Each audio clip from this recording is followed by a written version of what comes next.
Ladies, gentlemen and MBs, just want to let you know that the media discussed within this video contains strong language, gore, animal mutilation, sexual coercion, and sexual assault against children. You know, all things that you would expect to find in an adaptation of Charles Dickens' A Christmas Carol. Wait, what? Happy holidays, everyone! As we approach the end of the year, it's time for us to look back at all our favourite stories that we like to indulge in every December. It's the non-denominational festive winter period in the pandemic year. It has never been more socially acceptable to just stay at home and watch movies all the time. I love Christmas movies, and I always get excited to watch them, from the classics to the new ones to the nostalgic favourites to just everything in between. It's just a really simple way to feel good, you know? Probably my favourite thing to watch this time of year is adaptations of Charles Dickens' A Christmas Carol. I love watching all the different ways we can see Ebenezer Scrooge learn that actually maybe he should try being nice to people for a change. I love watching Albert Finney being completely oblivious to people dancing on his coffin. Thank you very much. Thank you very much, and that's the nicest thing that anyone's ever done for me. I love watching Patrick Stewart not knowing how to laugh.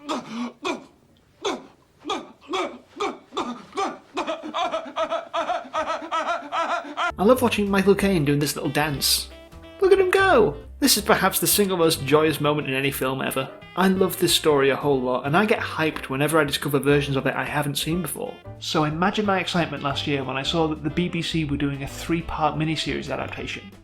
I sat down to watch it with my family and, well, you've seen the title.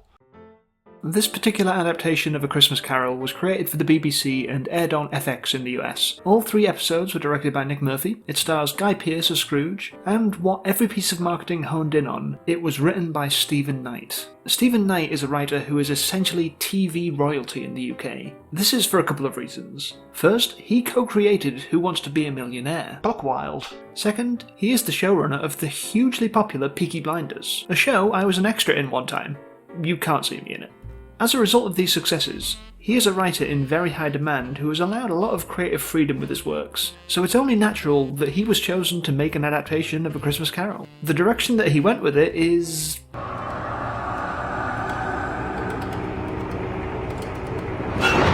not my cup of tea. To give you an idea of the tone of this whole thing, let me just describe to you the cold open of the first episode. It is England, 1843. The eve of Christmas Eve. We are in a cemetery where a raven perches on a grave, flying away as a teenage boy draws near. The boy walks up to the grave, says, "You skinflint old bastard," and proceeds to piss all over the gravestone, revealing the name Jacob Marley. Then he leaves, and we pan down through the earth into the coffin, where the piss drips into the eyes of Marley's corpse, and he wakes up and complains that he can't get any peace. The inscription clearly states, "Rest in peace."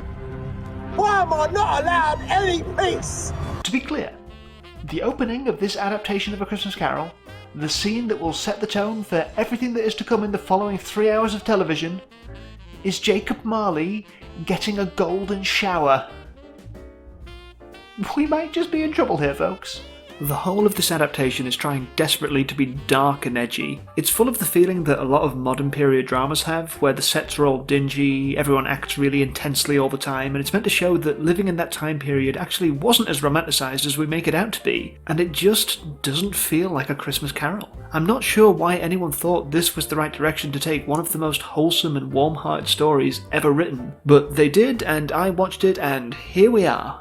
The main meat of this is essentially a character study on Ebenezer Scrooge, a look into his past, present and future to understand exactly why he is the way he is, and how he can hope to change himself for the better. The details of that here are decidedly different to that of Dickens' novel, seemingly to fit in with the overall tone shift towards the darker, edgier material. Our introduction to Scrooge establishes his character visually. We see him melting away the ice from his window, carefully wiping away the drips of water as he does so. Scrooge is meticulous and detailed. He notices everything and won't let even the slightest thing pass him by, because if he controls the details, he controls the profit. We see him rationing out the coal for Bob Cratchit and allowing him an extra piece, smudging his sleeve in the process. The smudge is from the 4th lump, I have no doubt. The smudge is from kindness. He sees performing acts like this as unnecessary and possibly even damaging, a waste of his resources that does nothing for him but smudge his shirt. As his day goes on, we see how he uses his focus on details to cope with being overwhelmed by noises from the street. He hears all these noises coming through and he breaks it down into who and what is there, how long they've been there, how often they call out, all of the possible numbers that he can pull out of the mess to make sense of it. This is our Scrooge in this adaptation. He is detailed and meticulous as a coping mechanism to deal with the world that he lives in, but also still the tight-fisted businessman who thinks of nothing but himself. This is the person we see being deconstructed for the rest of the runtime. The first thing of Scrooge's life that we are shown by the Ghost of Christmas Past is his father, a character we never see in the book and have no real frame of reference for. Here, he's a violent drunk who just went bankrupt and is furious about the pet mouse that Scrooge's sister Lottie has just given him as a Christmas present. Another mouth to feed with a golden bell around its neck.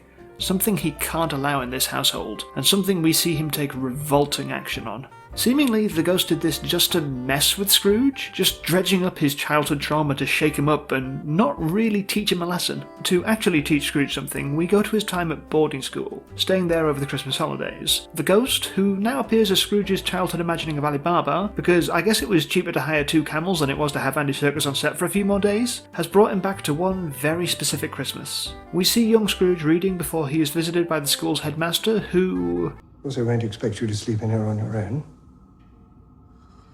You'll be with me. Just like last year.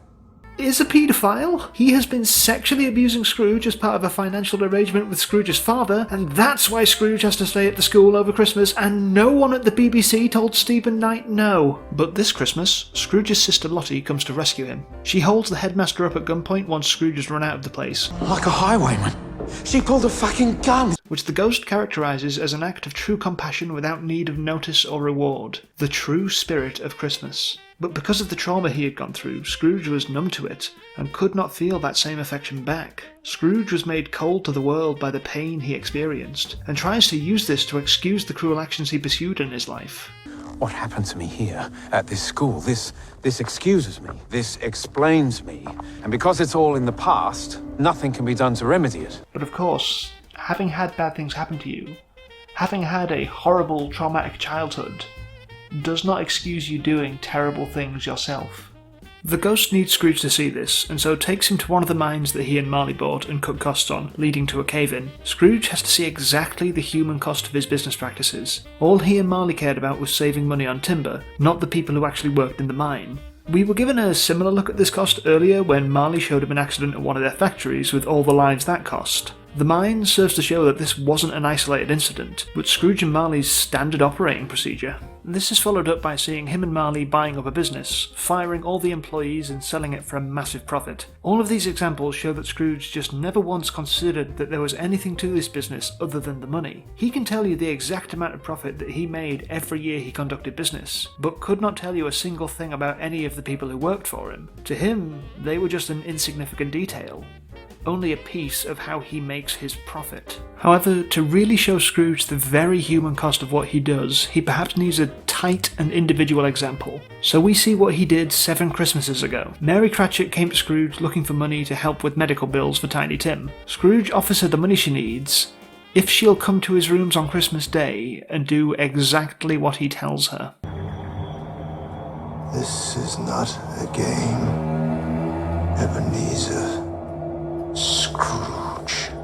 He doesn't actually make her sleep with him, but has her debase herself to the point where she was expecting to have to, just to see how far someone would be willing to go just for what is to him a small amount of money. Now it seems to me that this doesn't actually match up to anything we've learned about Scrooge up to this point. We've seen he's uncaring to others and that money drives him to the point where he doesn't think about their feelings, but he never felt like some sort of sadist who liked to toy with people's limits for an experiment. It almost feels like a totally different character creeps in for these scenes just to justify an even bigger conflict between Scrooge and the Cratchits. Deeply humiliated by this, Mary has to keep it a secret, lest her family be torn apart by it. This is the major focus of what the Ghost of Christmas Present, who is Scrooge's sister Lottie for reasons, I suppose, shows him. The family struggling under the weight of this secret, this pain that he is the sole cause of.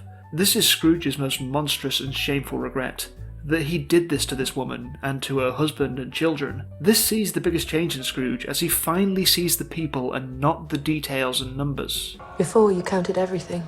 This time, you looked. Is that a good thing?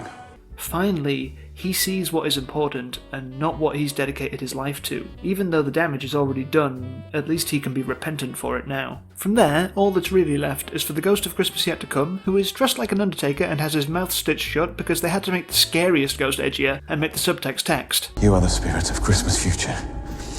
And because we can never know the future, you are not allowed to speak.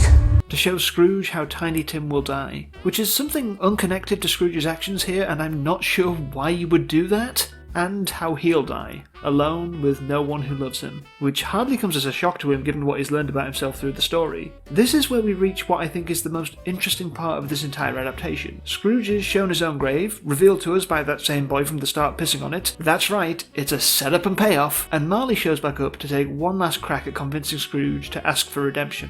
As we see Scrooge and Marley both sat against their own graves, Marley pleading with Scrooge to see the error of his ways, Scrooge says this: No, I refuse.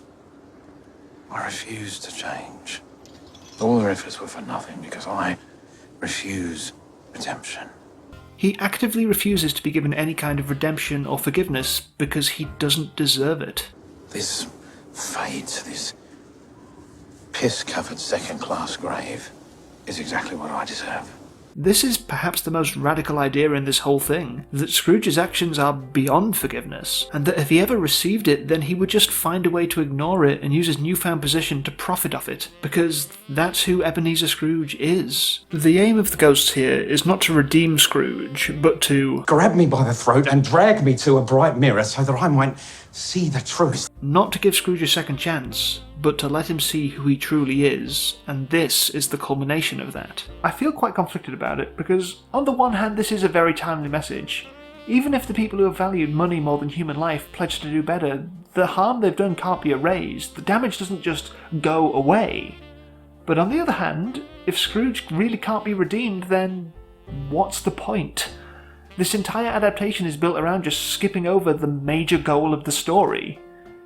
It's quite a difficult one to judge because I do find this to be a legitimately interesting reimagining that is delivered quite well in this scene, but it comes in this adaptation that just doesn't get the rest of the story or tone right.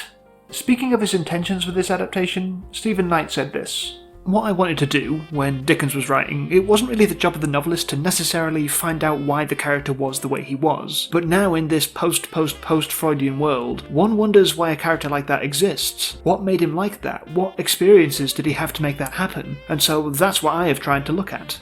So he wanted to make a version of A Christmas Carol that really delved into Scrooge and pieced together exactly who he is and how he came to be. But we already have a deep character study version of A Christmas Carol that really gets into the psychology of Ebenezer Scrooge. It's called A Christmas Carol.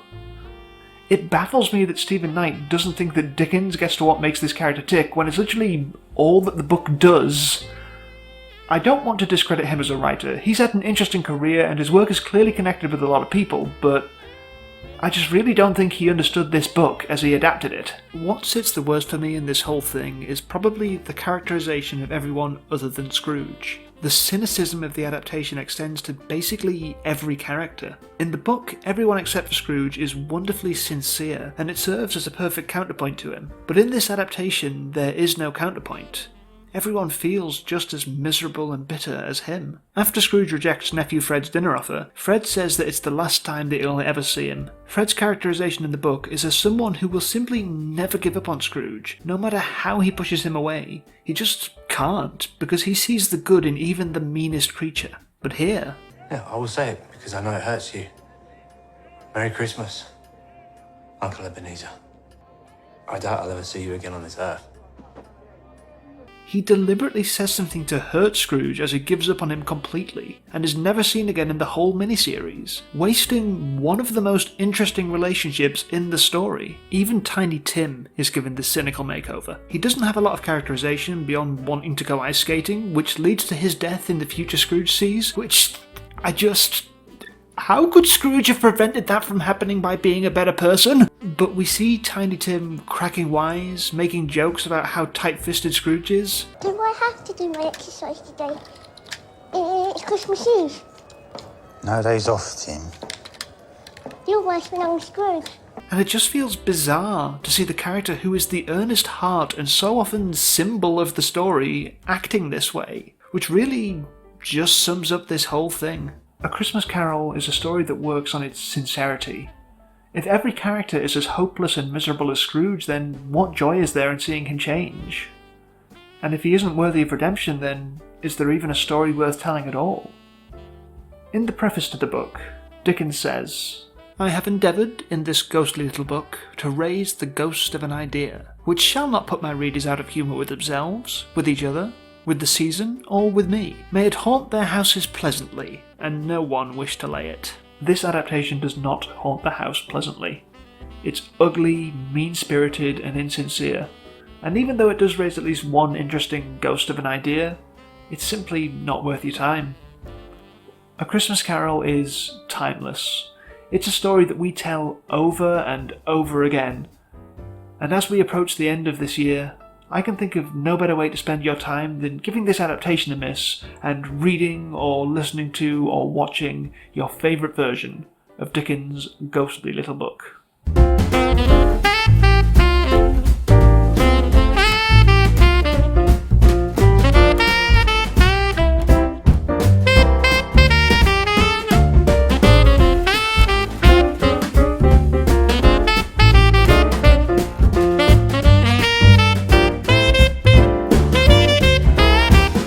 I would like to give an extra special thanks to my Ghost of Frankenstein patron William Gray, my Son of Frankenstein patron Chris Harper, and my Bride of Frankenstein patrons whose names are appearing on the screen right now. If you'd like to join these people in supporting me, then head to patreon.com/DavidJBradley or click the link at the end of the video. If you do, you'll get to see all my videos early, get exclusive bloopers, and access to my private Discord server. If not, then you can still help out a lot by liking, commenting, subscribing, or clicking one of the videos that will pop up at the end. Thank you so much for all the support this year. It's been a really fun time, and I'm looking forward to whatever ridiculous stuff that I can make in 2021. Until then, folks, me and Frank just want to say, Happy Holidays.